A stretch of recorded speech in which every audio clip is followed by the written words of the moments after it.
Hello people, नमस्कार मंडळी, welcome to English Marathi talk fest. आजच्या व्हिडिओमध्ये आपण जे ॲक्शन वर्ब घेतलेले आहे ते आहे पर्सिस्ट. ओके, याचा अर्थ काय आहे?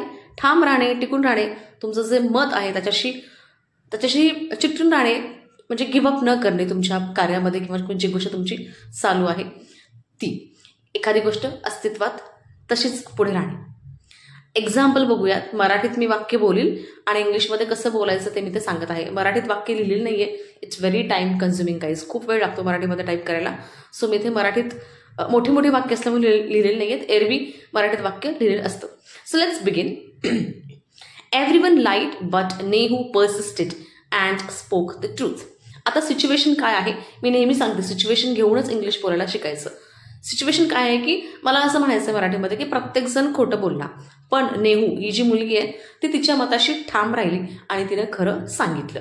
सो प्रत्येकजण खोटं बोलला, त्याचा सेंटेन्स काय इंग्लिशमध्ये? एव्हरीवन लाईड बट, पण नेहू पर्सिस्टेड. आता ईडी का लागलं? कारण की मी ही झालेली घटना सांगते, पास्ट टेन्स आहे, ॲक्शन झालेली आहे, सिच्युएशन झालेली आहे आणि ते आता मी समोरच्याला सांगते. I am into conversation. So मी इंग्लिशमध्ये कसं म्हणेल? नेहू पर्सिस्टेड.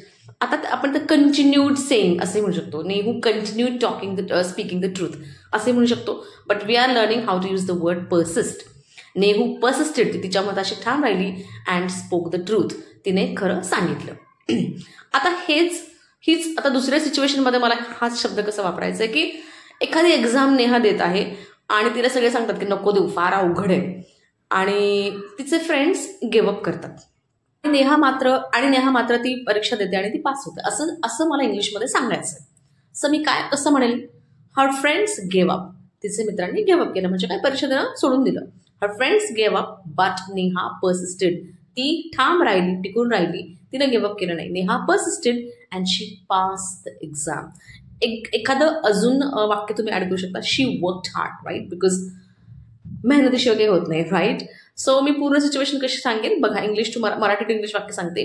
तिच्या फ्रेंड्सने गिव्ह अप केलं, एक्झाम देणं गिव्ह अप केलं. Her friends gave up, Neha मात्र ठाम राहिली, नेहा पर्सिस्टेड आणि तिने एक्झाम पास केली. She pass the exam, she pass the exam. So ही होती सेंटेन्सेस. पर्सिस्ट हा शब्द कसा वापरायचा, हे ॲक्शन वर्ब आहे बरं का, आणि हे आपण पास्ट टेन्समध्ये पाहिलं. आता बघूया आपण हे सेंटेन्स फ्युचर टेन्समध्ये कसं वापरायचं. ठीक आहे, आता मला असं म्हणायचं आहे की नेहा खूप मेहनती मुलगी आहे. ती तिचा अभ्यासाची ठाम राहील. ओके, ती तिचा अभ्यास कधी सोडून देणार नाही, ती टिकून राहील या परीक्षेमध्ये किंवा या सेक्टरमध्ये. तर कसं म्हणूयात आपण? Neha is hardworking girl. Neha खूप मेहनती आहे. Neha is hardworking girl. ती ठाम राहील तिच्या अभ्यासात.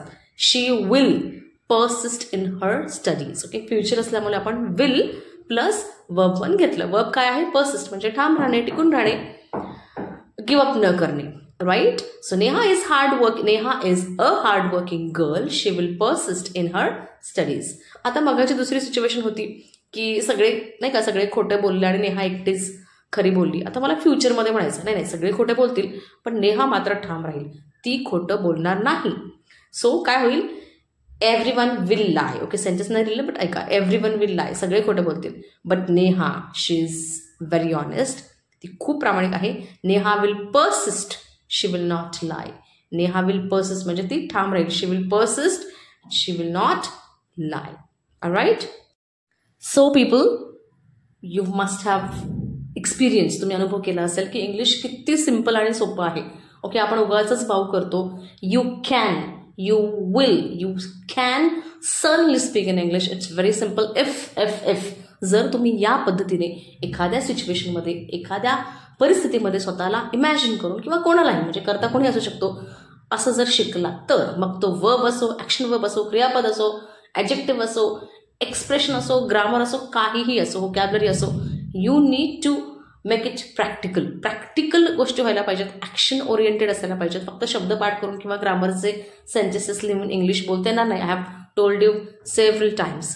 ऑलराईट पीपल, व्हिडिओ जर आवडला असेल तर लाईक नक्की करा, so that I will come to know your response for particular videos and I get motivation to make similar videos.